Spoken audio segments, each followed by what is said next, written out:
Nuevamente agradeciéndole su presencia al segundo diálogo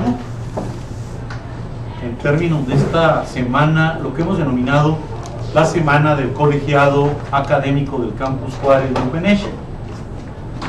El eje temático, lo recordamos, ya evidentemente hay conocimiento, pero no está por demás refrescarlo en cada sesión, en cada conversación.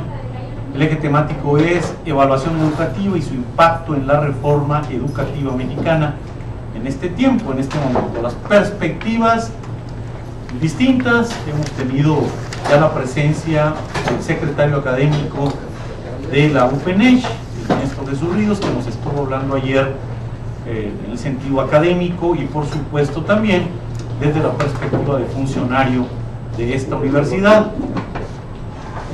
Repito, reitero, vamos a tener la presencia del INE, que es fundamental, a través de la conversación del maestro Horacio Echavarría el próximo viernes, para que nos hable directamente de qué y cómo el INE está viendo en este momento la evaluación educativa dentro del encuadre de la reforma educativa. Tenemos el día de hoy el privilegio y el gusto de otro discurso, de otra práctica muy importante en esta visión pluralista, necesariamente pluralista, universitaria de nuestro colegiado académico, de parte del doctor Rigoberto Martínez, que es compañero nuestro y que por supuesto tiene trabajando desde hace muy buen tiempo una óptica propia, una óptica profesional y personal, con acción, con praxis equivalentes, si me permiten la palabra clásica que todavía por ahí escucho, y en ese sentido, bueno, viene a hablar y viene a proponer una visión, una perspectiva sobre la evaluación educativa y el impacto en la reforma educativa. Por lo tanto, bueno, ustedes conocen al personaje, evidentemente tenemos expectativas, le agradecemos su presencia, a todos ustedes también por estar aquí, y nos dispondríamos a este segundo evento de conversación académica de esta semana del Colegiado Académico UPNESH. Bienvenido, Rigoberto, y gracias por estar aquí. No, al contrario, gracias por la invitación. Al contrario, quiero mucho a la UPN, más de lo que la quisiera. Esa es una especie de ironía psicoanalítica. Más de lo que la quisiera, que es una bella presentación. Bueno, muy bien, quisiera compartirles algo así como 7 tesis sueltas, ¿de acuerdo? Sobre la evaluación educativa en México. Quisiera decir que voy a referirme particularmente al enfoque y a las implicaciones teóricas, psicopedagógicas, políticas del concepto del enfoque de evaluación que está implícito en la reforma que sufrió el marco constitucional de este país, particularmente las reformas, las modificaciones al artículo 3 constitucional que entraron en vigencia, si no mal recuerdo, el mes de febrero del 2013, y también la Ley General del Servicio Profesional Docente y la ley del marco jurídico, ¿no?, del Instituto Nacional para la Evaluación Educacional. Ahí en esos tres documentos, en ese marco jurídico, hay una concepción y un enfoque sobre la evaluación. ¿Verdad? Sobre eso me voy a remitir. No voy a hacer una historia ni una arqueología, solo me voy a remitir prácticamente a este contexto. Quiere decir el contexto actual de la evaluación.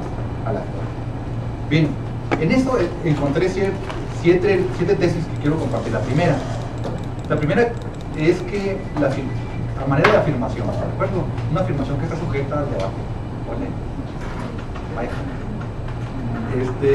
La primera es que hay una invasión epistemológica en el campo de la educación a través de la evaluación, obviamente. Yo lo denomino invasión, colonización epistemológica.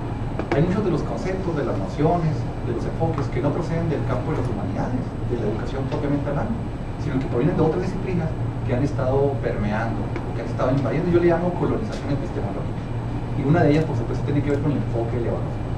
Pondré un par de ejemplos aquí, sencillos, solo para argumentar la tesis. El concepto de calidad, el concepto de evaluación y de calidad en este nuevo discurso, como dije yo, que proviene del nuevo marco jurídico de la educación, trae muy asociados dos conceptos fundamentales, que es calidad y evaluación. El concepto de calidad proviene no del ámbito ni siquiera de las humanidades, proviene particularmente del ámbito de la ingeniería y de los teóricos de la administración, particularmente los ingleses del principios del siglo XIX. En el contexto, en el marco en el que surge el concepto de calidad en la ingeniería, me parece que tiene pues razón de ser. Lo voy a explicar de manera muy sencilla. En la ingeniería, en la industria, en la producción, era necesario medir qué tanto el arquetipo teórico de un producto se parecía al producto que se producía. Esto quiere decir, antes de producir zapatos, el dueño de la producción tiene que primero planear el zapato, tiene que ver un modelo sobre qué es el zapato, el producto que se va a fabricar, antes de fabricarlo, antes de comprar la materia prima, antes de contratar la mano de obra, tiene que haber primero un plan, un sello, una perspectiva teórica sobre lo que se va a hacer. Y luego el segundo momento es la producción, se produce el zapato, entran todos los elementos, ahora sí, ¿no? la mano de obra, la materia prima, el proceso productivo. Y finalmente, en un tercer momento, tienes el producto, el zapato. Entonces tienes el modelo teórico, tienes el proceso de producción y tienes el producto. Entonces habría que medir qué tanto el producto se parece al diseño. Entonces en una escala de 1 al 10 hay que decir si el producto es idéntico al diseño, tiene un 10. Eso se llama calidad. El concepto de calidad tiene ese principio, ¿no? De medir, una especie de comparativo. Esto tiene que ver con cuantificar, sacar estándares para poder generalizar este producto a nivel internacional. En ese contexto se entiende. Pero este mismo concepto y esta noción sobre calidad, que tiene que ver, como dije, calidad y evaluación. No sé si soy claro. Es decir, la única forma de medir la calidad es a través de evaluar. La calidad solamente está aparejada con un proceso de medición, estandarización, medición, bla, bla, bla. Porque la calidad se establece en función de un proceso comparativo. Si no podemos hablar de calidad si no estamos hablando, ¿no? O sea, significa esto es el producto, el geomodelo teórico con respecto al producto. Ese es un elemento comparativo. Bien, este concepto que obviamente que progresó durante todo el siglo XIX y el siglo XX, ¿no? Con los teóricos de la administración, se introdujo en el campo de la educación. Se introdujo este concepto de que habría que tener un marco, tener un modelo teórico sobre el tipo de ciudadano, el tipo de educación, y luego viene el proceso donde se implementan la currícula y finalmente hay que medir si realmente se están cumpliendo con sus expectativas. Hoy se conoce como el asunto de las competencias, ¿no? Hay un enfoque por competencias, un perfil de egreso, hay ahora obviamente la aplicación de una propuesta curricular y habrá que medir si los estudiantes, el rendimiento académico realmente responden a este modelo educativo planeado de forma a priori. Bien, el asunto, y obviamente que tiene que ver con una evaluación estandarizada, ¿de acuerdo? Estándares para medir producto, la calidad educativa, etcétera, ¿no? La cuantificación, fundamentalmente, esto no se hace de forma cualitativa, sino de forma cuantitativa, a través de exámenes de evaluación múltiple y lo que conocemos nosotros este nuevo enfoque de evaluación. Bien, aquí todo está muy bien, solo que hay un pequeño detalle, pero es muy pequeño, es tan pequeño que yo creo que no vale ni la pena ni mencionarlo. Solamente es que se les olvidó a los administradores de la educación que no estamos trabajando con cosas, sino con valores. Pero es tan pequeño que ni vale la pena. Esto quiere decir que entre el modelo teórico y el producto, pues hay el factor complejidad. El ser humano interviene en una múltiple factores que están prácticamente fuera de control, incluso supermental. Entonces la complejidad quedó fuera de este concepto de evaluación. Este es lo que yo llamo una especie de colonización epistemológica. Claro, esos conceptos que surgen en otras disciplinas y que han estado colonizando nuestro campo de profesional. Eso tiene que quedar así como muy claro, ¿no? Hay una colonización epistemológica que viene de la ingeniería, que viene de la administración. Entonces estamos deshumanizando el campo educativo. Entonces, estos conceptos que hemos naturalizado como calidad, como evaluación, habría que tener mucho cuidado, ¿no? Aquí hay una especie de, yo le llamo una trampa ideológica, una colonización epistemológica. Primera gran tesis, ¿no? Entonces estamos padeciendo una colonización epistemológica. Segunda gran tesis, hay una inconsistencia, obviamente, como es una colonización muy indiscriminada sobre el campo educativo. La gran tesis es que hay una inconsistencia interna entre el enfoque teórico que nos están proponiendo el discurso oficial y el enfoque de la evaluación. Seré otra vez muy concreto. Mientras que nos dice que en las competencias, este enfoque por competencias es holístico, ¿de acuerdo? Que ya no se trata de memorizar, ya se desechó aquel enfoque por objetivos, donde prácticamente el aprendizaje era base de la memorización. Hoy nos dicen que no, que las competencias son holísticas, que tienen que ver con saberes, con haceres y con actitudes frente a estos saberes, ¿no? Es decir, que es lo teórico, lo procedimental, lo actitudinal. Entonces ya no se trata de enseñar, se trata de desarrollar habilidades, en fin, y que esas habilidades solamente se pueden demostrar en la práctica, en la aplicación funcional, que bien, ¿de acuerdo? ¿No? Para mi gusto es un enfoque pareciera holístico y avanzado. Sin embargo, hay una contradicción entre la propuesta de competencias o del modelo educativo que hace el discurso oficial y el modelo de evaluación. El modelo de evaluación está prácticamente centrado, fundamentado en el más conductivo, ¿no? Una teoría ambientalista, basada en estímulos y respuestas, así al estilo Pavlov, ¿no? Skinner, Pavlov es mucho más complejo, porque en la perspectiva pavloviana nunca se hablaba de la causa, siempre se decía que era múltiple, solo se hablaba sobre el condicionamiento operante del efecto. Incluso entonces, quiere decir que este modelo de evaluación está antes de Pavlov, antes de Skinner, Watson, perdón. Es decir, que este modelo de evaluación está antes, es más atrasado que la propuesta skinneriana sobre el proceso de aprendizaje. Entonces estamos a las antípodas del conductismo. Watson es prácticamente el nuevo enfoque, ¿no?, teórico en el que se basa este modelo de evaluación, a base de estímulos y respuestas. La tercera gran tesis es entonces que en el campo educativo permea un modelo epistemológico basado en la simplicidad. Mientras que a nivel internacional hay una corriente muy importante de pensamiento centrada en la complejidad, en este asunto de que la causa y el efecto no dan cuenta del proceso complejo, multideterminado, multicausal de los fenómenos. Y se han patentado nociones como recursividad, retroactividad, holograticidad, dialogicidad. ¿Saben ustedes? Eso tiene que ver con Edgar Morin, Castoriadis, y toda una corriente de pensadores a nivel internacional que han complejizado el mundo, ¿no? Bien, pues esta complejización del mundo, este debate teórico, quedó al margen de la educación. Entonces ha recurrido a un enfoque pues, que raya en el más burdo del simplismo, un paradigma simplista. Pondré un ejemplo muy sencillo. Esta evaluación, imagínense, una medición, ¿verdad? Para allá lo están viendo, ¿no? Medir los aprendizajes para compararlos con un modelo teórico, pues llegan a hacer propuestas como para el estímulo de desempeño docente de los maestros de educación básica, con un programa que antes se llamaba carrera magisterial y que hoy se llama evaluación universal.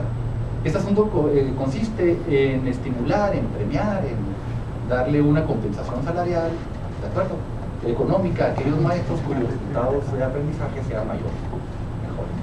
Esto significa que, ¿de acuerdo?, que están pensando que el aprendizaje obedece única o exclusiva o fundamentalmente a la intervención del maestro. Pondré un ejemplo muy sencillo. Yo hice una investigación para debatir este punto en dos escuelas públicas primarias en Chihuahua, en la ciudad de Chihuahua, que tiene nombre y apellido, no se preocupen. Se llama Gabriela Mistral, las dos. Una Gabriela Mistral que está en el Campestre. El Campestre es una colonia favorecida, a un lado de la UP, allá seguro ustedes conocen la zona. Y hay otra que se llama igual, Gabriela Mistral, que está en la Villa, en un barrio marginal.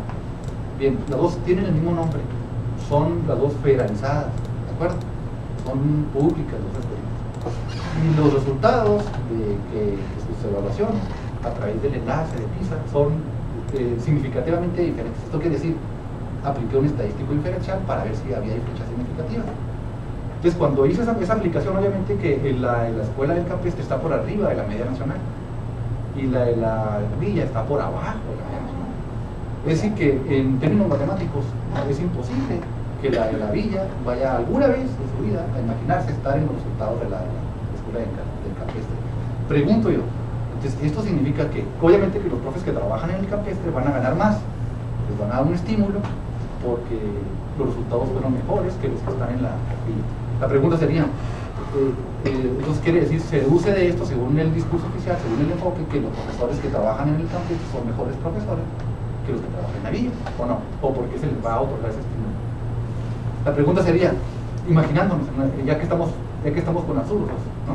Bueno, pues empezamos también a imaginarse absurdos. Entonces quiere decir que para mejorar la educación según este enfoque, habría que cambiar a todo el personal del Campestre. Todo el personal. Es decir, no, a los niños no le dieron cooperación, pues a la personal sí, a la directora, al conserje, a la de la tiendita y al perro también, ¿no? Vamos, todos. Y todas. Y luego igual acá, eso significa que en automático van a mejorar los resultados de... Es un absurdo, ¿eh? Eso no va a pasar, no ha pasado, pero como les dije, ya que estamos en absurdo, Es decir, el simplismo del enfoque de la evaluación nos lleva a pensar estos absurdos. Esto quiere decir que pensar que el aprovechamiento, ¿no? dejar de pensar que el aprovechamiento escolar es un problema social, ¿verdad? Cultural, económico, ideológico, y que solamente se obedece a un solo factor, que es el factor maestro. Obviamente que esto es, como les dije, están pisando los terrenos del absurdo y de la simplicidad. Entonces, el enfoque educativo actual está fincado en la simplicidad. Mientras que las corrientes del pensamiento, como les dije, están ahorita emergiendo el paradigma de la complejidad, se ha desdeñado esta corriente para centrarse en un paradigma totalmente simplista. Tercera tesis. Cuarta tesis.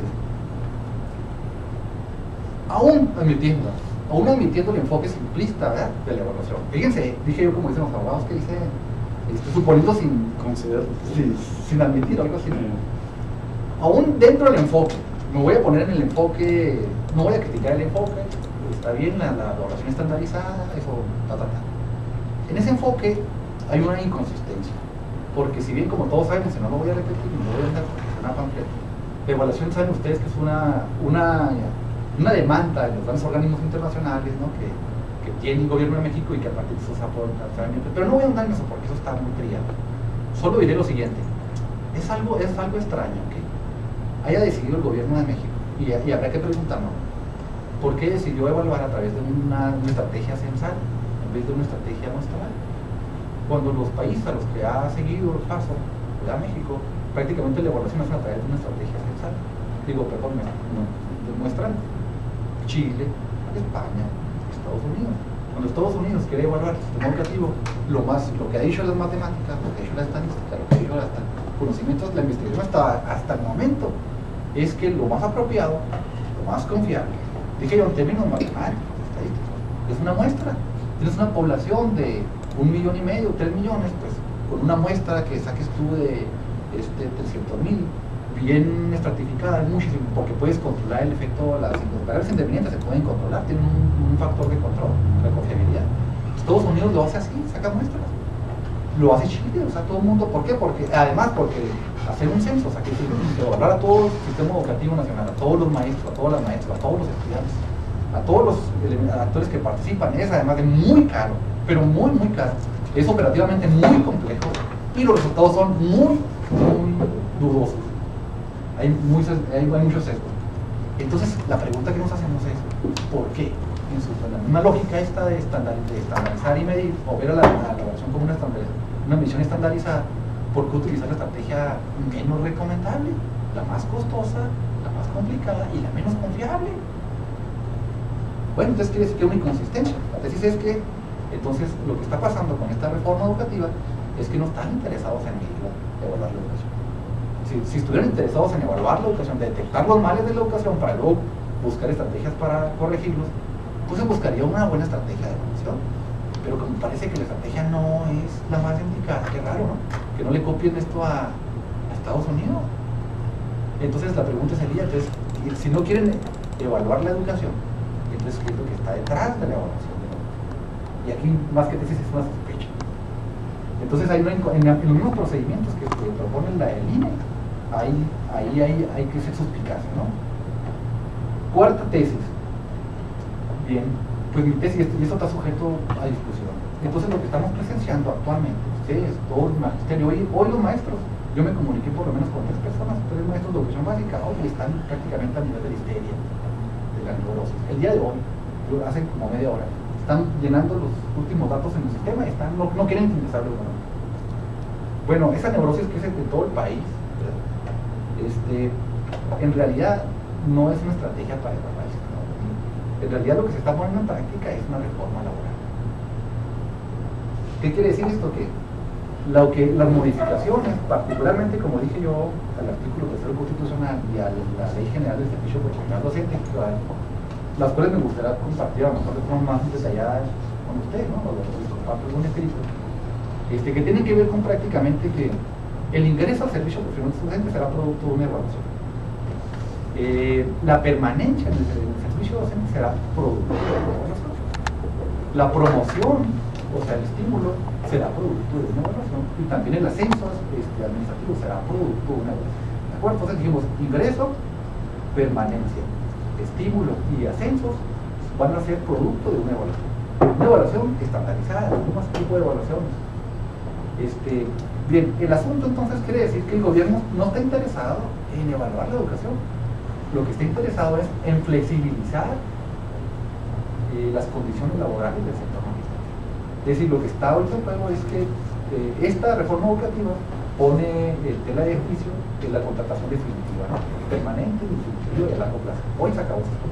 Si la reforma educativa se acabó con los contratos de largo tiempo. Hoy la contratación, la permanencia está sujeta a una evaluación estandarizada. Entonces, por lo tanto, lo que está pasando en este momento no es una reforma educativa, se está poniendo en práctica una reforma laboral.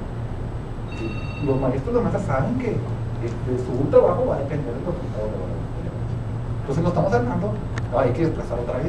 El problema no es un problema educativo, el problema tiene que ver con un asunto laboral, un nuevo esquema neoliberal de flexibilizar las condiciones laborales del magisterio. Se acabó el contrato colectivo y hoy van a estar los maestros al servicio de unos resultados anuales de evaluación en todos los ámbitos, con diferentes modalidades.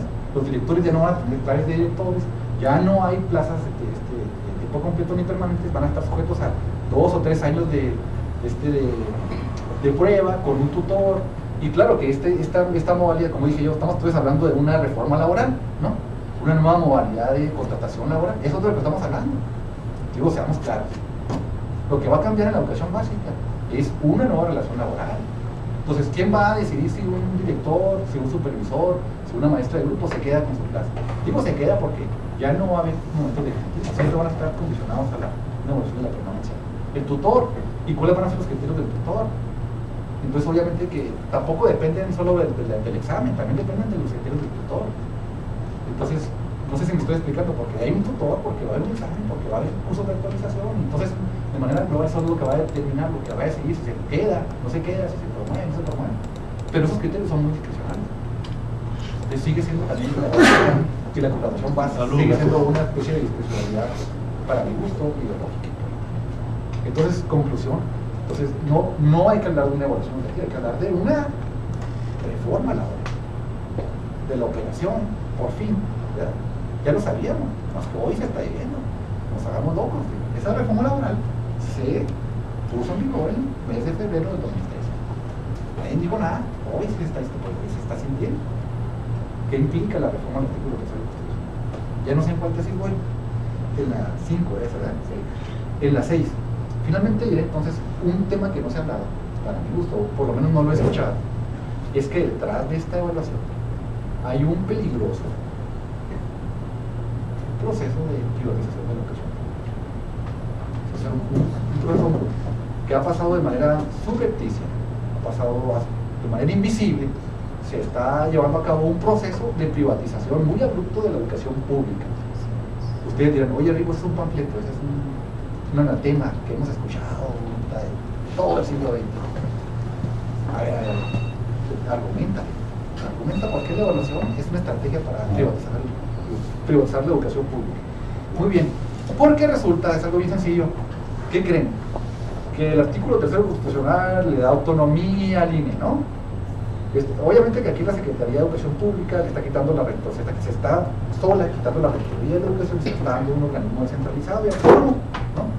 Porque al final de cuentas el poder real, el poder real está en el INE, no en la SEP. No sé si a todos nos queda claro. Si las contrataciones, si las permanencias, si evaluar el sistema educativo, ahí radica el poder. La toma de decisiones fundamental en el ámbito educativo ya no están en la Secretaría de Educación Pública, están en otro ámbito. En este organismo, que es un organismo que tiene mucho poder, es un poder sobredimensionado, o que no hemos dimensionado de forma, para mí, correcta. Bien, muy bien, se crea este organismo, ¿y qué creen? Que este organismo le concesiona el servicio de evaluación a un particular. Es el Ceneval el que se está haciendo cargo de llevar a cabo la evaluación. Y el Ceneval es una sociedad civil que tiene un nombre y una fecha de constitución, y tienen miembros, tiene socios que además tienen que repartir la ganancia. Y hay nombres que son públicos, que es Sergio, es Ernesto Cedillo Ponce de León, que es un expresidente de la República, que está Héctor Aguilar Camín. Sabemos quién es Héctor Aguilar Camín. Es decir, que hay grupos con una tendencia muy clara, ¿no? Ideológica, que son los socios de un organismo, que es una empresa, dije yo, una empresa particular, con fines lucrativos, que tiene monopolizado la operación de la evaluación en este país. Entonces estamos hablando de una transferencia de miles de cientos de millones de pesos a un organismo particular para llevar a cabo la evaluación. Si eso no es privatización, entonces mira, es decir, hay una transferencia, una especie de, dije yo, de servicios a terceros, concesiones, ¿cómo se le llaman en la jerigonza esta de los empresarios? Es decir, ya no es hacer la que subcontrataciones, el outsourcing, que es un tercero que viene y te contrata. Tercería de servicios. Esto mismo sucede en todos los niveles de la educación pública. El mismo proyecto de escuelas de calidad, y eso también es una especie de tercería. Porque los que le dan escuela, los padres de familia ponen un peso, la escuela pone un peso, el gobierno pone otro peso, pero tiene que venir un tercero a dar el servicio, que son los particulares, que el mismo gobierno condiciona. Entonces hay una especie de tercería. Es decir, esta reforma educativa está introduciendo la figura de intermediación. También lo mismo sucede con los cursos de actualización para educación básica. Entonces se llaman la Dirección General de Formación Continua y para Maestros de Servicio. ¿Sí, Martín? Sí. Entonces, hoy los cursos no los da el gobierno tampoco. Así es. Los cursos los dan los particulares. Contratan el CAM, pero le venden al CAM. O sea, el CAM diseña un curso para los profes, ¿cuánto nos cobran por el curso? Pero no importa si es el CAM, puede ser el TEC de Monterrey o puede ser un particular. Una consultoría. Es decir, no importa, aquí lo importante es que no es el gobierno, no es la Secretaría de Educación Pública la que diseña el curso ni la que lo implementa, lo paga. Entonces hoy la actualización y la evaluación es un negocio, un cochino negocio. Hoy se habla de negocio, ¿cuánto me lo vendes? ¿Cuándo me lo pagas? Entonces hoy las evaluaciones se han convertido en el negocio de sí. Esta empresa, a pesar de que el neoliberalismo dice que tiene que haber libre mercado, ¿no? Pues yo no conozco otra empresa que le haga competencia al Senegal. Entonces todas las universidades, todas las preparatorias, prácticamente todo el mundo está subordinado a los dictados de una empresa particular que ha monopolizado con el beneplácito del marco legal, ¿no?, la evaluación de este país. Es decir, dije yo, el negocio del siglo. El negocio del siglo. Y termino así, estoy en los problemas del final. Sí, secretario. No, perfecto, estás justo un poco para debatir. Sí. Para debatir, obviamente, ¿no? Y entonces, obviamente que el panorama no es muy halagüeño. Hay una especie de deshumanización de la educación. Bueno, una privatización, una deshumanización. Obviamente se ha introducido un paradigma, dije yo, simplista. Y termino diciendo, ¿y pues qué hacer? No, ante este panorama que parece que se antoja bastante desalentador, es decir, ¿qué hacer? Bueno, venga de las resistencias a la evaluación. Yo diría, mi postura, y es una opinión, obviamente, ¿no? Nada de lo que dije es una verdad, son tesis sujetas a discusión, yo mismo seguramente las voy a... no son verdades, son tesis para discutir, para dialogar, para reflexionar de forma colectiva. ¿Qué podemos hacer ante este paradigma? ¿Qué pueden hacer los maestros o las maestras? ¿Qué vamos a hacer nosotros? Estamos padeciendo, ¿no? Para mi gusto, una estrategia muy agresiva de desmantelamiento de los derechos laborales. Y obviamente aparejado también, como les dije, una especie de deshumanización, colonización epistemológica. Bueno, pues aquí hay dos cosas para mí. Dos. La primera es, cualquier estrategia para revertir estas políticas nacionales están fuera del ámbito de la justicia. Eso nos tiene que quedar claro. Bueno, eso me queda muy claro. Es decir, no es el magisterio solo, ni la coordinadora, ni la lucha, ni los paros que haga la coordinadora en el sur del país, centro-sur del país, la novena en México. Y bueno, la coordinadora ha estado muy movilizada, ha llamado un paro nacional, Veracruz, Oaxaca, Michoacán, Guerrero, Zacatecas, la 34, la novena de México, han estado movilizadas, han estado... yo siento que la coordinadora está más preocupada, los profes de la coordinadora como siempre están más preocupados por sus asuntos laborales que por estos problemas de la privatización, por ejemplo, de la educación pública. O sea, yo siempre les he dicho, oiga, ustedes sí hablan de lo que afecta al maestro, pero es que la evaluación no afecta al maestro.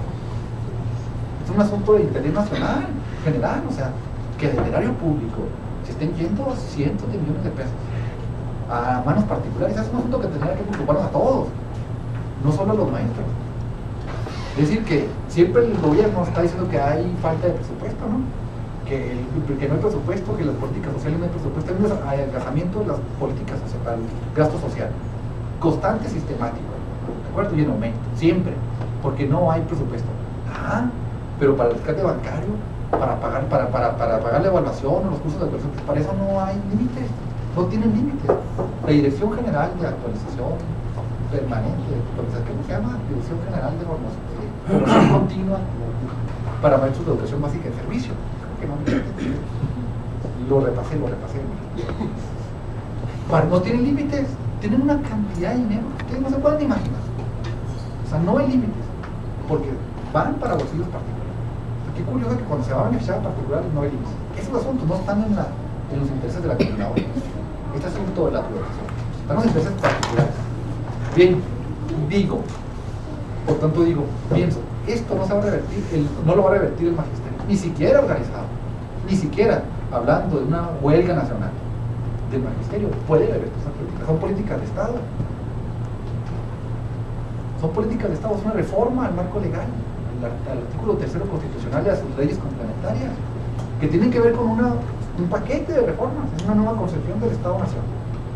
Un Estado que se ha desmantelado, que ya no es un Estado que atiende el servicio público, que se ha convertido en un organismo desregulador, que cuida la desregulación del mercado.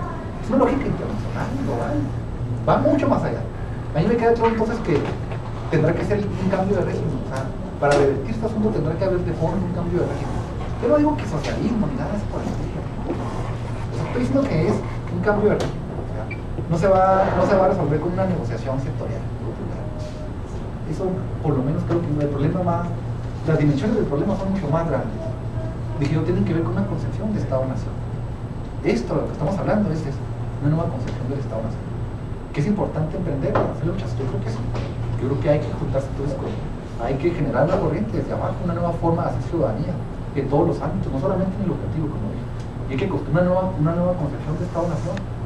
Si ustedes quieren, llamémosle que el Estado benefactor, lo que ustedes quieran, pero de los países de América Latina, de Europa, han estado virando hacia unos países, regímenes socialistas, Brasil, Uruguay, pues ya ustedes lo vieron, ¿no? Argentina, Bolivia, los países están prácticamente otra vez poniéndole como esta visión del Estado-Nación es muy cruda, ¿no? Y es muy agresiva. Bueno, yo lo que entonces la conclusión es, este asunto nos rebasa como maestros, rebasa el ámbito. Estamos hablando de cambiar, de construir una nueva concepción. Cada quien que le ponga el nombre que quiera. Pero eso no está en nuestras manos tampoco. Podemos participar, podemos tener conciencia, pero no tampoco. Viene la segunda propuesta. La segunda propuesta es que tenemos que generar estrategias de resistencia desde abajo. Desde la micropolítica. Desde lo que ha denominado Michel Foucault, esta es la micropolítica y la política del poder. Es decir, tenemos que aprender a reconstruirnos como colectivos en resistencia, apelando a la solidaridad, ¿no? Al humanismo, a la reflexión, al sentido crítico. Es decir, ok, hay una estrategia de evaluación que nos quiere desmantelar, que quiere flexibilizar nuestros procesos laborales. Tenemos que atender esas demandas y simular, ¿no? Estoy hablando de la simulación, de la resistencia. Convertir las escuelas en espacios de resistencia. Otra vez, que la solidaridad, que los colectivos tengan un proyecto de institución, que humanice sus relaciones humanas, contra ellos, con los estudiantes, y que aprendan a prestar al Estado. El Estado es un organismo que viene a dañar a los demás. Que hay que ver el Estado no para obedecer, no para adherirse a las políticas del Estado, hay que resistir a las políticas del Estado. Y para eso no hay que pedir permiso. Eso tendrá que ser desde abajo, creando una nueva lógica de resistencia, una lógica contestataria, abajo, sin esperar a que vengan reformas, sin pedirle permiso a nadie. Las lógicas contestatarias se construyen a contracorriente del discurso oficial, o no serán lógicas contestatarias. Si hay que humanizar, hay que enfrentar estas nuevas lógicas políticas tan agresivas en la cotidianidad. Hay que apelar a la solidaridad. Sé que es difícil. Sé que estas políticas se individualizan, han individualizado los colectivos. El estímulo de desempeño docente, pondré un ejemplo, como lo vivimos en educación superior aquí en la UPN y como se vive en educación básica, tiende a individualizarlo. Cada quien se preocupa por su punto. Y si peor le va al compañero, mejor, porque mejor me va a mí. O que el vato no participe, bueno, si él no participa, yo sí lo tengo mandado. Esa misma lógica opera en todos los niveles de educación básica. ¿De acuerdo? Es el individualismo. Entonces, estamos víctimas de las políticas de Estado, las políticas que van contra nosotros. Tenemos que otra vez apelar a la solidaridad, o no vamos a resistir como colectivo. Vamos a convertir en empresas. O sea, otra vez aplicando, siendo operadores de políticas muy simplistas, ¿no? Humanizantes. ¿Sí? Esa es la apuesta que hay que hacer. Bueno, entonces ya lo sabré. Muy interesante. Las exageraciones sobre muy interesante la perspectiva del doctor Rigoberto Martínez. Por lo tanto, si lo tienes a bien, doctor, abrimos el diálogo. hicimos ayer, por favor. Bueno, a mí se me hace interesante la visión que presenta, digo, y yo concuerdo con la idea esta de la privatización. Y por ejemplo, retomando lo que señalan Chantal Mouffe y Laclau en términos del populismo, si te acuerdas hay una parte donde hablan de la operativización en el discurso y la operativización práctica de las prácticas populistas. Esta cuestión del INE y de la evaluación no son más que un populismo, ¿no? Que es extraño porque es un estado desarticulado que actúa como un estado corporativista todavía. Y hay una parte en el INE donde señala, en los estatutos del INE, donde señala que la evaluación se va a lograr al 100% en sus términos idílicos con la participación social. Y en ese sobredeterminación de sentido de la palabra participación social, así como la de calidad educativa, cabe todo, ¿no? Y la participación social puede ser un espacio que tome el sector privado, porque somos agentes sociales, ¿no? Y ahí es donde yo concuerdo contigo que es una de las entradas a una posible privatización.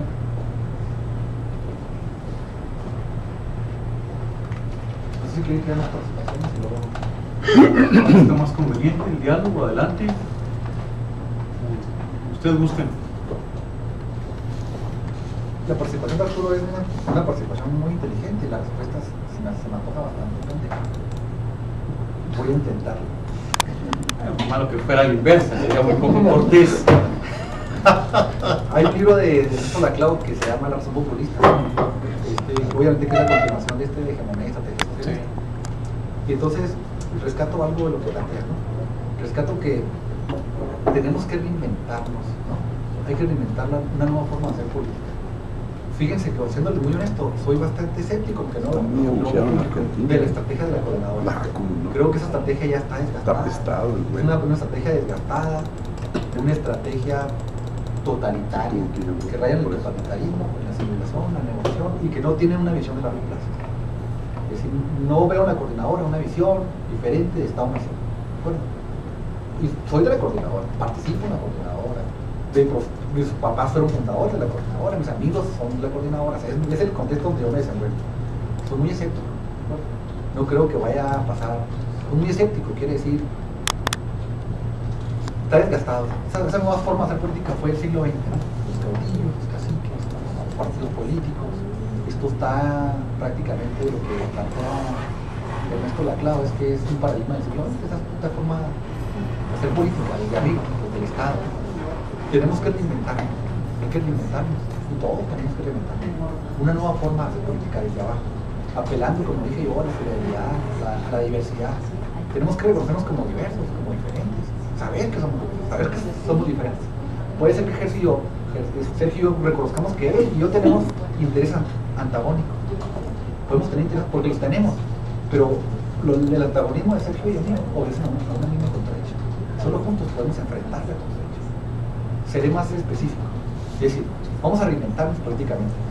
Un obrero lo menciono mucho, un obrero de Estados Unidos tiene intereses antagónicos con un obrero indocumentado latinoamericano. ¿Por qué? Porque la clase obrera de Estados Unidos no puede organizar huelgas porque llegan los latinoamericanos y entonces sirven de esquirones, ¿cierto o no? Entonces los obreros norteamericanos, cuando uno platica con ellos, siempre se están quejando de los indocumentados, porque los indocumentados se contratan en cualquier condiciones laborales. Ellos te hacen un amparo, una huelga, y el indocumentado dice: me contratan, págame lo que sea, córrele cuando quieras, no me... Entonces, digamos, es imposible en ese contexto que se haya una especie de lucha laboral por parte del obrero estadounidense. Y parece que los intereses de los latinoamericanos también están encontrados con ellos, porque ellos ven que hacen el trabajo peor, el más rudo, el peor pagado, y surgen todo el racismo y toda la discriminación. Entonces parece que hay intereses antagónicos entre la clase obrera norteamericana y la clase obrera latinoamericana indocumentada, ¿cierto o no? Nosotros aquí lo padecemos lo mismo. Sin embargo, parece saber que sus intereses antagónicos responden a una misma contradicción, a la lógica del capitalismo, y que solo juntos van a poder desafiar esa lógica. Lo que yo estoy diciendo es que tenemos que superarnos a nuestros antagonismos y reconocernos en nuestros antagonismos. Es decir, el antagonismo tiene que ser una fortaleza. Que somos diferentes, sí somos diferentes. Es posible que seamos enemigos, pero solo juntos podemos enfrentar esta lógica que nos va a tratar a los demás. Tendremos que madurar, reinventarnos, una reinvención de la política. Ya no se trata de que solo yo tengo que ser reconociendo que tenemos intereses políticos diferentes, que tenemos intereses que pudieran ser incluso antagónicos, como dije, ¿no? Intereses políticos antagónicos, solo juntos vamos a poder sobrevivir. Ante esta fontanada política tan agresiva, si no construimos un proyecto de colectividad en coexistencia con nuestros problemas, no vamos a tener posibilidades de sobrevivir. Es un poco lo que está planteando la clave, ¿no? Es decir, ya no apelar solamente al poder del Estado, sino a una nueva lógica. Es decir, para no sonar pesimistas, para no quedarnos en una posición desalentadora, ¿no? Paralizante. Y podríamos retomar, por ejemplo, a Tilio Borón, ¿no? Que sería ya en el quehacer, no del Lenin. O sea, en esta idea que señala en este libro del nuevo socialismo del siglo XXI, donde habla de que ya no, igual que la Clau, que ya no son estados, que ya no son estas formas de hacer política, sino más bien es la acción colectiva la que podría transformar. Pero yo lo veo difícil, como señalas, también la desarticulación de los movimientos sociales en México no se me hace como que sea factible que en estos momentos se pueda pensar esta idea, ¿no? De formar un frente contra... Pero no pensemos a nivel macro, Arturo, pensamos a nivel micro. Aquí la UPN es nuestro espacio, aquí vivimos, aquí estamos la mitad de nuestra vida, aquí estamos, este es nuestro espacio. Vamos a pensar más ahora en la micropolítica. Vamos a pensar más digo, pues, ¿por qué menos desalentadora? En el ámbito de la macropolítica, ¿verdad? Que ahí pues vamos a llegar a la conclusión de que, pues sí, pero no está en nuestras manos, ¿no? Pero en cambio esto sí está en nuestras manos, aquí sí podemos construir. Y mira, yo soy de la idea, o sea, la propuesta, obviamente que está sujeta, como dije yo, está sujeta a discusión, ¿no? Pero aquí en la micropolítica, el asunto no es el socialismo, el capitalismo. Aquí el asunto es que la universidad es un espacio para que coexista el pensamiento universal. ¿O no? Está más sencillo. No están haciendo de izquierda, de derecha. Entonces, la UPN es o no es una universidad. Es decir, cuando decimos universidad quiere decir, en este espacio coexiste el pensamiento universal. Es decir, coexiste más allá, incluso entre más diferentes dije yo es mejor, nos fortalece. La derecha, la izquierda, el radical o lo que tú quieras, todos los paradigmas. La UPN tiene que ser un espacio donde coexista, donde tenga cabida esas diferentes expresiones. ¿De acuerdo? Eso está más allá, dije yo, un poco como en el debate postidológico. Es decir, ¿estaría alguien en desacuerdo en que la UPN fuera un espacio de diálogo universal? Pregunto. Alguien diría, no, que nada más sea una sola corriente. ¿Alguien estaría en desacuerdo con eso? Verán que en eso sí hay consenso.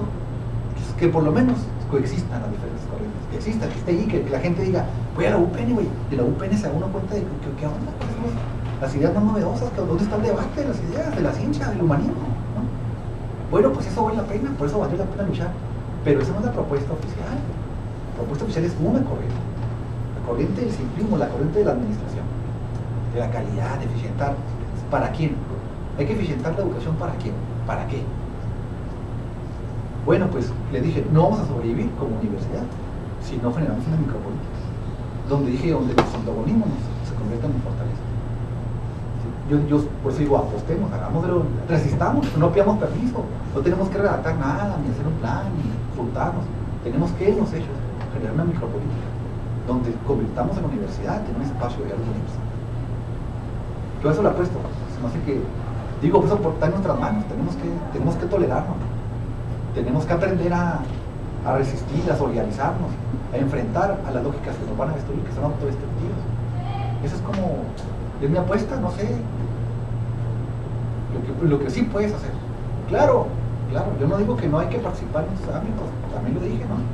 Hay que salir a la calle, hay que estar con toda la raza, cada quien tiene su forma de hacer ciudadanía, patria, ¿no? De construir su propia identidad colectiva, cada quien tiene, no se va a imponer. Pero no descuidemos también nuestro espacio de convivencia cotidiana. Ahí podemos hacer política, podemos hacer política. El espacio concreto del proyecto de la UPNESH. ¿Cuál es tu visión de la UPNESH como tal en la concreción que vienen manejando? Bueno, miren, yo soy muy honesto. La pregunta fue muy directa. Desde haber dado una... Aquí ya perdí algunas habilidades.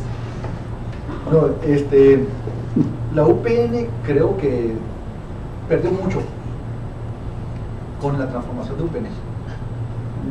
no sé si fue lo suficiente como para que perdiera todo, todavía eso no me queda claro, pero perdió mucho. En términos académicos, ideológicos, hemos perdido mucha capacidad de... Me parece que la UPNESH ahorita está muy sujeta a las políticas del ámbito estatal. Estamos secuestrados por la inercia, por la sinergia, por los vaivenes de la política a nivel de Estado. Y a nivel de Estado, el que tiene la batuta y la hegemonía, pues es el PRI, ¿no? El PAN, pero no es la gran diferencia. Y el PRD, o sea, los partidos políticos, o sea, estamos sujetos a la dinámica perversa de los partidos políticos. Es decir, hoy, las decisiones de la OPNESH responden mucho prácticamente a los caprichos, al calendario político. Eso es, para una universidad es muy peligroso. Es una pérdida a la que yo lamento mucho. Que la UPN, yo les digo porque he vivido, conozco muy bien, porque mi papá fue fundador del CID, del Centro de Investigación en Ciencias, mi papá. Yo estuve comisionado en el CID, estuve transferido en el CID, así que conozco el CID, conozco el CECHEP porque trabajé en el CECHEP. Es decir, prácticamente he tenido por ahí, con mucho dinero, la oportunidad de trabajar en las diferentes instituciones, las normales. Y las normales, estas instituciones siempre han estado sujetas al vaivén, al vaivén de las políticas del Estado. Y son muy perversas porque no tienen una agenda académica. Nunca la han tenido, responden a ver quién está en normales, a ver quién está en impuestos, y esa no sé si es compadre, no sé qué. Entonces, las instituciones están envueltas en disputas internas, unas intestinas, ¿no? Por los cotos de poder, y entonces pierden cualquier capacidad de autonomía académica. La UPN se había mantenido, y era para mi gusto el espacio incólume. O sea, pudo sobrevivir de la firma del acuerdo, cuando prácticamente todas las instituciones entraron en esta dinámica, porque tienen fecha, ¿no? Es la firma del acuerdo nacional para la educación básica, que se firma en mayo del 92. Entran estas instituciones en esa dinámica intestina por el poder, por los costos, por la dinámica casera, ¿no? La casera de mi compadre, tu comadre, me hizo la chueca y que habla con el tío y luego entonces perdieron el rumbo académico. La UPN, aunque no lo creamos, mantuvo una identidad muy decorosa, hasta su transformación en UPN. La UPN fue meterse en una dinámica que no supimos ver, no quisimos ver. Entonces hoy estamos atrapados en una dinámica que es estamos atrapados en la agenda política. La pregunta, ¿sobreviviremos? ¿Podrá sobrevivir un proyecto académico en ese contexto? La batalla. Ineptitud o mediocridad en el dilema. ¿Qué definen más ahorita lo que falta de visión? Falta de visión. Que sale del esquema de ineptitud o mediocridad. Falta de visión. De largo plazo. Ya fue Cortés. Nos hace falta una visión de largo plazo. Un proyecto técnico que rebase nuestros intereses antagónicos. O sea, nuestra propia. Nuestros intereses personales. Muy interesante. Muy interesante y muy atractivo el planteamiento.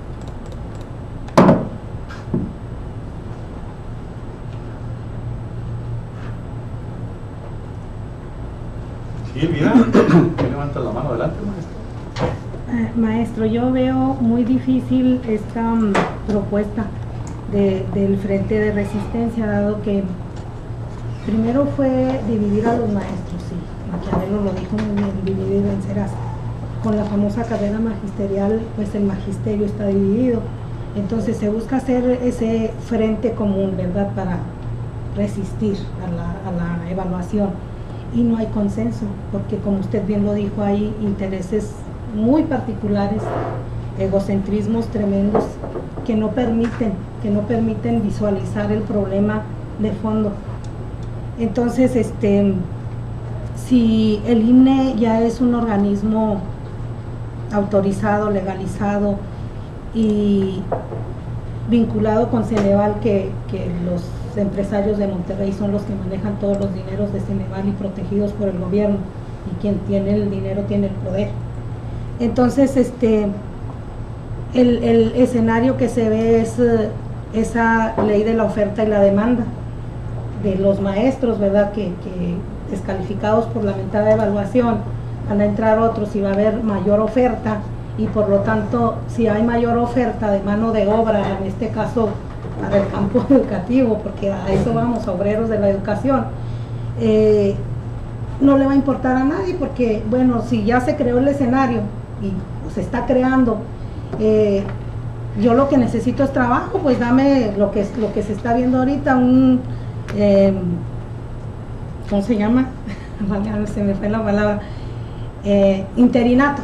Dame un interinato, lo que sea, porque pues tengo que subsistir, órale pues por 6 meses o por 3 meses. Y ahí va a estar la oferta y la demanda. En este ejemplo que ponía de los obreros de Estados Unidos, pues resisten así y a eso vamos. O sea, ¿quién te va a pagar? Una empresa, Carlos Slim, no sé quién se apodere de la educación, y vas a entrar, y si puedes pagar, si no puedes pagar, pues no entras al campo educativo. Ahora, los maestros te voy a pagar si te conviene, porque allá hay 10 que quieren trabajar, 10 profesores que quieren trabajar.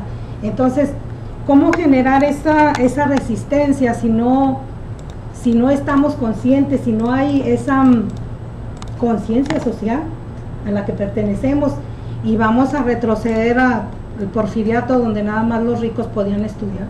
Si ahorita hay un rezago de millones de niños que no van a la escuela con esta reforma, ¿cómo vamos a estar? O sea, la propuesta es, pues bien, pero ¿cómo retomar otra vez con los maestros, y dependiendo de la formación, ¿verdad?, esa conciencia para ubicarnos en que somos todos, en que todos vamos a ser perjudicados, en que estamos en el mismo barco, y no darnos cuenta?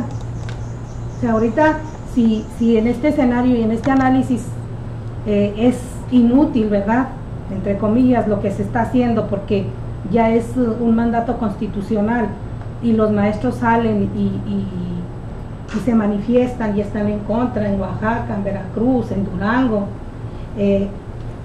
Yo aquí pregunto, ¿por qué Durango sí se opuso por la ley del Estado, ¿no? Esta es una ley federal, pero la ley del Estado pues no tocó, o triunfaron, por decir la palabra, sí lograron algo, porque es un mandato constitucional, pero tenemos un mandato estatal, ¿no?, también.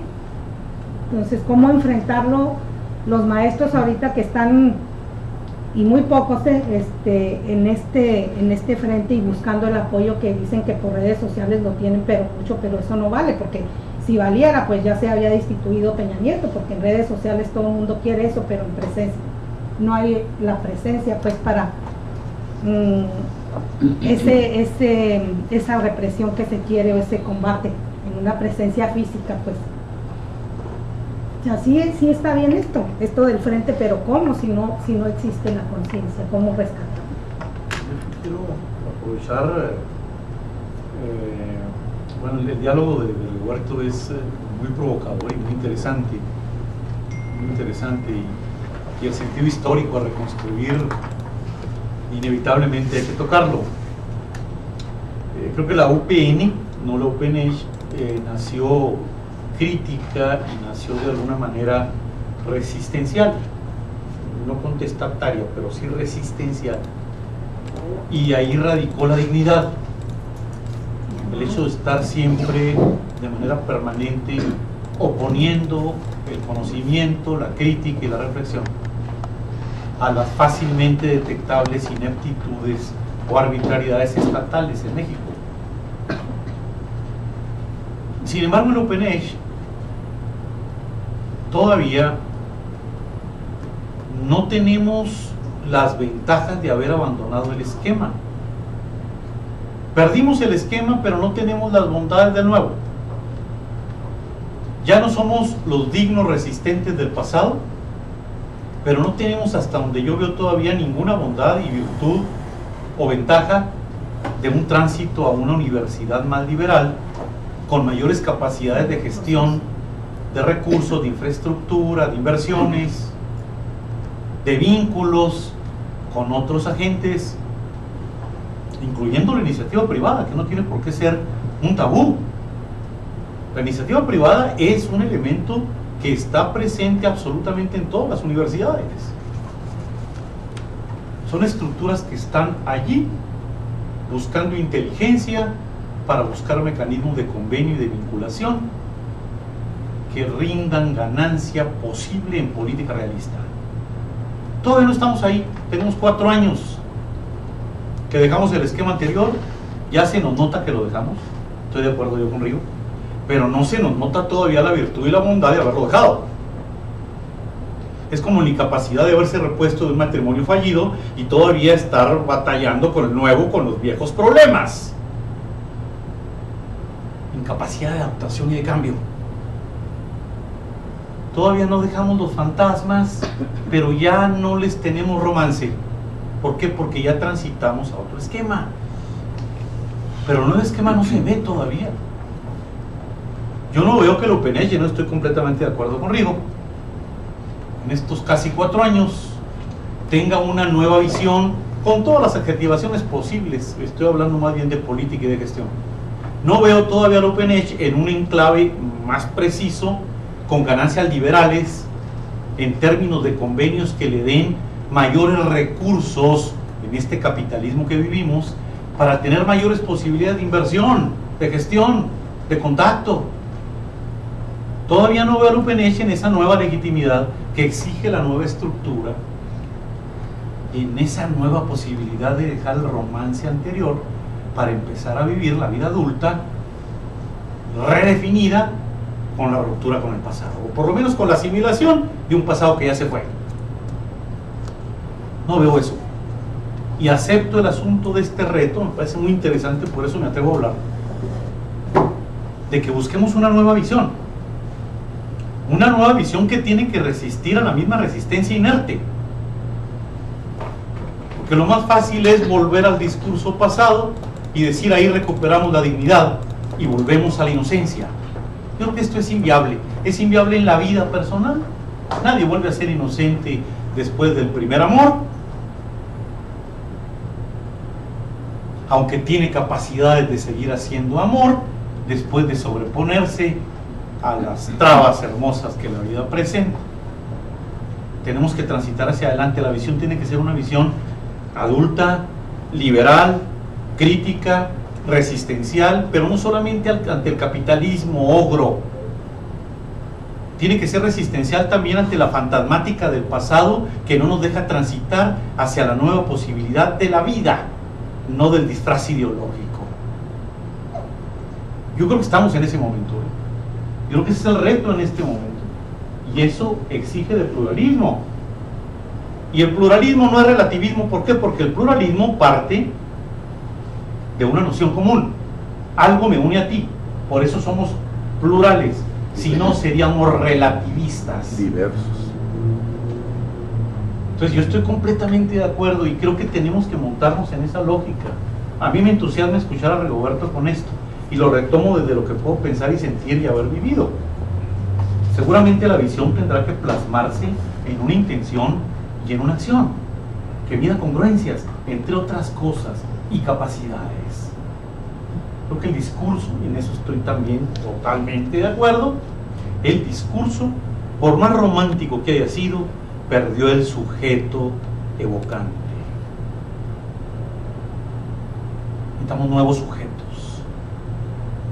Y necesitamos la renovación emocional que te da la posibilidad de vivir en donde quieres vivir, donde deseas vivir y no donde no deseas.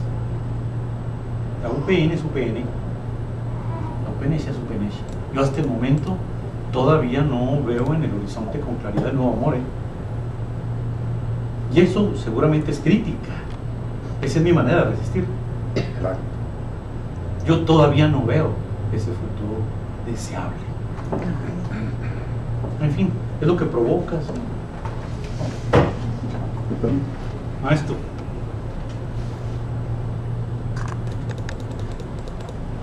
Siempre es interesante escuchar locos, que no es ofensa. Es decir, fuera de lo que universalmente todo el mundo admite. Digo, es con aprecio, cabrón. Es con cariño. A mí la participación de Rigoberto siempre me deja enseñanzas. Siempre. Porque está siempre en una tesitura muy analítica, muy cuestionadora del orden establecido. Entonces, lo primero que quiero decir es que parece que se están dando soluciones falsas a un problema mal definido. Parto de esta hipótesis. ¿Qué es, o cuál es, me pregunto, cuál es el eje fundamental que nos tiene en este momento entrampados? ¿El profesor o la escuela? Bueno, yo digo que la unidad de cambio es la escuela y no los profesores como individuos individualizados. Es la escuela. Es la escuela y por lo tanto su contexto. Y cuando más se prescinde de las condiciones del contexto y de la escuela, se olvida el núcleo fundamental del cambio. Aunque ya Rigoberto nos decía, es que no hay interés por el cambio. No es reforma educativa, es una reforma de carácter laboral. Otra cuestión que me gustaría decir. Yo coincido totalmente, y no me gustaría ser reiterativo, pero sí coincido totalmente en que necesitamos construir una nueva visión. ¿Sí? Y coincido además que es desde abajo. ¿Sí? No coincido mucho en las tesis de Giroux, las que tú defiendes, mas sin embargo sí coincido en que tiene que reventar desde abajo la posibilidad de una agrupación que yo le llamo situada. Es desde la escuela situada, es desde el profesor situado, es desde el colectivo situado, porque no es uniforme el asunto, es en lo posible y desde lo situado. No es así, no es unánime.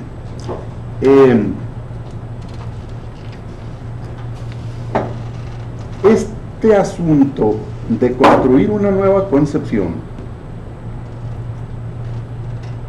yo no lo miro imposible, pero sí soy receptivo de la categoría de la posibilidad. Es decir, soy empático con la categoría de la posibilidad. Entonces, no sé qué tan posible, sea avanzar, pero de lo que estoy seguro es que sí es posible. De eso sí estoy seguro. Porque un loco junta a otro loco. Bueno, el concepto norteamericano es, se juntan dos o tres, ojalá y no se ofendan, pero es concepto, se juntan dos o tres pendejos, pero con iniciativa. Con iniciativa. Es como que esa pudiera ser la alternativa, ¿sí? Que hubiera la iniciativa. Probablemente no tan cerca, así como lo plantea Rigo, del contestatarismo o de constituir las escuelas como esferas democráticas, etcétera, etcétera. No lo veo yo así, pero sí veo que desde lo situado lo que pueda ser posible. Creo que sería iniciar un movimiento de resistencia, un movimiento de regeneración de este país y por lo tanto un movimiento para enfrentar las embestidas del Estado neoliberal o salvaje que tenemos. Yo digo que nos hiciste una pregunta difícil. ¿Qué hacer? ¿Qué debemos hacer? ¿Qué deben hacer los maestros? ¿Qué debemos hacer los maestros? Yo digo por el contrario de los escépticos, yo digo que en todas partes, y me parece que Sergio me ha escuchado decirlo, Martín creo que también, en todas partes, de manera silenciosa unos y otros de manera abierta, pero todos están en la resistencia. Porque el silencio es comunicación, es lenguaje. Es decir, no estamos viendo las grandes concentraciones en el Zócalo de la Ciudad de México, ni llenar las calles de ninguna ciudad, pero sí existe resistencia, sí existe desaprobación a esta iniciativa que le han llamado reforma educativa. Yo creo que también Rigoberto planteó algo muy importante. Yo creo que las diferencias, para no llamarle antagonismo, yo creo que las diferencias son nuestra principal riqueza. Yo creo que si las diferencias las depositamos en el centro y las incluimos o nos incluimos donde podamos caber todos, yo creo que ahí existe la posibilidad, que nos toleremos, yo creo que ahí cabe la posibilidad. Yo digo que este asunto de la pluralidad es posible viéndonos como distintos, viéndonos como diversos, más desde el lado, diría yo, intercultural, ¿sí? Pero sí creo que hiciste una provocación importante en este núcleo, y yo creo que no va a ser en vano.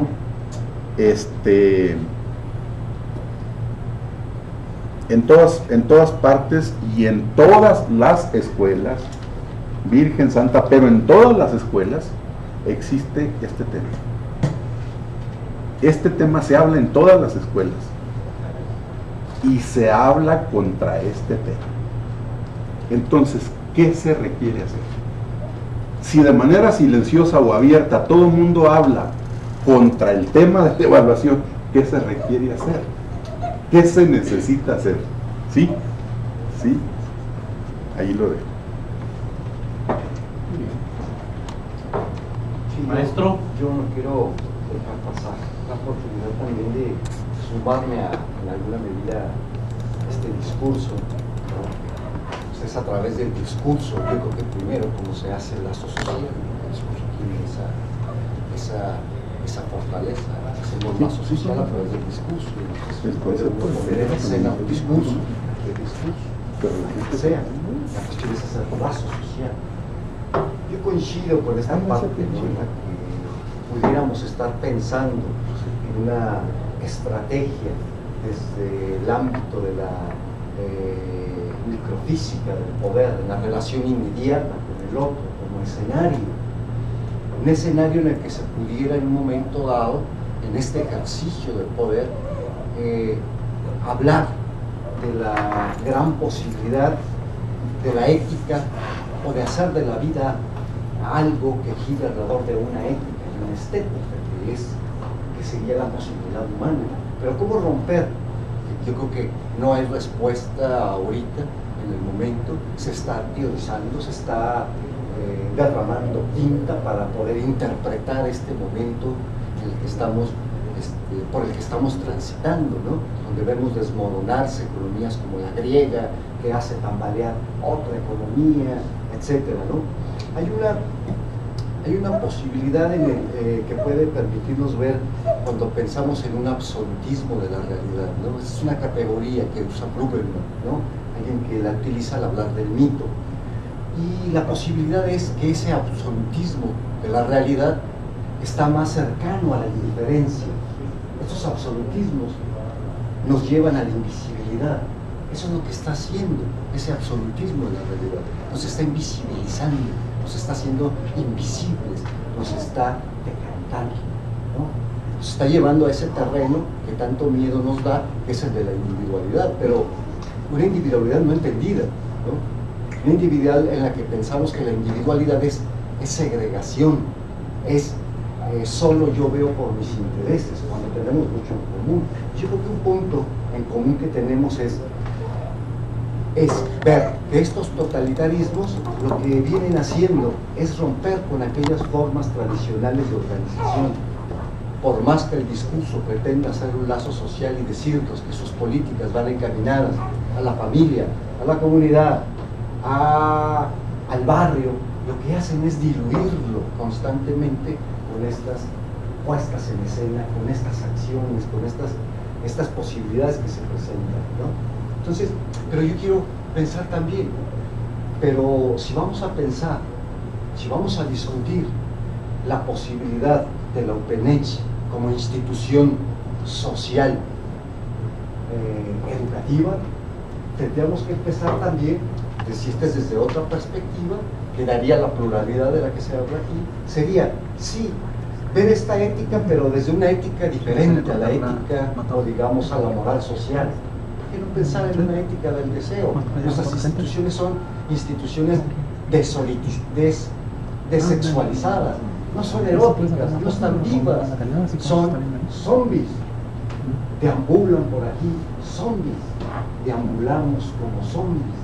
Hemos segregado, cortado, navajeado ese cuerpo erótico, le hemos quitado esa categoría de ser un cuerpo de deseo. Aquí hay cuerpos deseantes, y si esos cuerpos no desean, pues nosotros podemos entender por qué el trabajo se convierte en un yugo, una obligación. Yo no veo pluralidad cuando el trabajo, la actividad en la que te requiere la institución educativa, opera como un inhibidor, te inhibe. ¿Te inhibe de qué manera? Pues te inhibe de tal manera que te hace disfuncional. Somos sujetos disfuncionales, en tanto que nuestros actos no nos permiten ver que en sí la educación como tal es el síntoma de la cultura, es el malestar de la cultura misma. La educación se opone a la satisfacción de ese deseo, constantemente está en constante oposición al deseo. Sí, podemos hablar de políticas, podemos hablar de autores, podemos hacer de elocuencia, sí, pero ¿y el sujeto? Ese sujeto erótico que desexualizas, ese sujeto erótico que camina como zombie, que carga el yugo de la obligación de venir a trabajar 8 horas y busca la manera de eludir, como si le pidiera a la institución que le pague, que le dé una indemnización, porque lo está obligando a renunciar a su deseo. Esa es la cuestión, a lo mejor desde este punto de vista. Y la educación no opera con diques propios, son los diques propios de la cultura, o sea, son diques prefabricados, esos son los diques que inhiben. Veamos cómo gira nuestra enseñanza, cómo giran nuestras relaciones de poder, giran entre la grandilocuencia, ¿no?, en el escenario propicio para la cátedra que enseña, ¿no?, y que se espera del otro que aprenda, que reproduzca, y en ese momento lo estamos haciendo invisible también, operamos también en esta práctica de poder, en esta relación de poder, operamos también como aquello que tanto estamos cuestionando, es ese absolutismo, ese totalitarismo. En las aulas nos convertimos en verdaderos sujetos totalitarios, ¿no?, que diluimos a los sujetos, como el médico, ¿no? Yo veo estudiantes, no veo sujetos, como el médico ve enfermedad, no ve al enfermo. Entonces, yo creo que debemos compartir precisamente en este sentido estos discursos, cuestionar nuestra propia práctica, nuestro propio ejercicio de poder. ¿Qué es lo que hacemos? ¿Qué beta tenemos ahí y pasa desapercibida porque me convierto en un sujeto inoperante? No, yo tengo deseos de operar. No me interesa. Me interesan los puntos, el estímulo del desempeño. Me interesa si va a venir un arrimaco en esta quincena.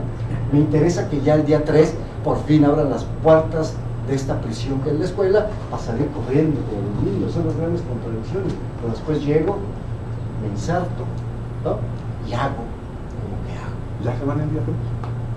Sí, muy bien. Entonces, hace falta, yo creo que sí, reorientar este proyecto. Eso. ¿Hacia dónde va este proyecto llamado UPENECH? Deseo con visión. Deseo con visión. Hay visión sin deseo. Sí. Todo es miope. Muy bien, no sé, estamos llegando prácticamente una al... conclusión, sí, ¿cómo no, más maestro? aquí. Por supuesto, adelante. Yo creo que la mayor discusión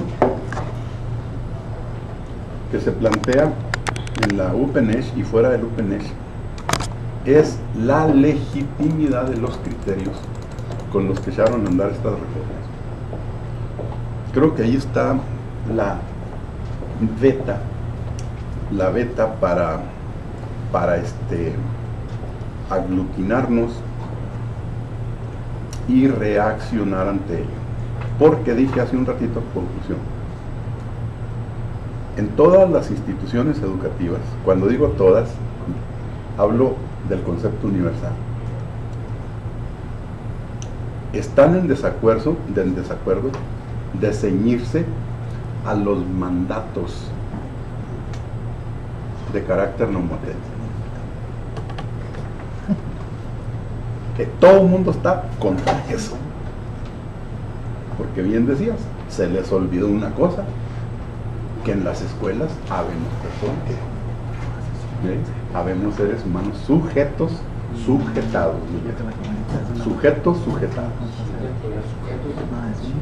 y individuos individualizados,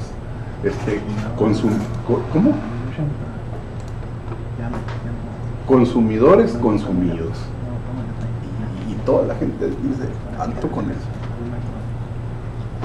Ni siquiera consumidores consumados, sería otra cosa. El bonismo deserotizado, en fin, hay muchas cosas seguramente que recuperar de esto. Tenemos la hora y media que nos hemos propuesto para no abrumar. Perfecto. Estamos cerrando la conversación. Yo le agradezco a nuestro compañero Rigoberto Martínez. Rigoberto, muchas gracias por estar aquí, hombre. Sabemos que estás todavía en tu tiempo de... bueno, pues qué bueno que estás aquí. Vamos a seguir en la conversación y yo creo que sí hay mucho que decir con esa visión. Yo creo que hay muchas cosas que hacer dentro de lo que decimos. Y hay muchas cosas que hacer en lo político, no solamente en lo ideológico. Yo creo que llegó el tiempo de hacer muchas cosas, aunque suene eslogan, y desde ahí se resiste, porque la crítica es resistencia. No conozco otro tipo de resistencia que una más que la crítica. Y en ese sentido, bueno, pues estamos posicionándonos para tal cosa. Vamos a ver hasta dónde es factible promover en estos núcleos, dijera Redondo, una visión con esta noción. Está saliendo hasta bien la eufonía, una visión con esta noción. En la realidad de lo posible. En la realidad de lo posible, porque sí es posible. La realidad es posible. Unir pensamiento con acción es posible. La realidad es posible. Muy bien, pues muchas gracias. No sé si le dejamos ahí por lo pronto. Muy amables, mañana tendríamos la presencia del maestro Villeni Pinto, nos va a hablar de este asunto. Yo agradezco al maestro Javier Arredondo el haber concedido de manera completamente grata, intelectualmente sensible, el hecho de que traslademos la mesa panel para el jueves por las ausencias del día de hoy intempestivas de algunos de nuestros compañeros que se fueron hoy por la mañana, incluyendo el señor director. Pero bueno, estamos reajustando un tema que definitivamente, a mi parecer, está siendo concierto. Muchas gracias y nos vemos el día de mañana. Muy amables por todo.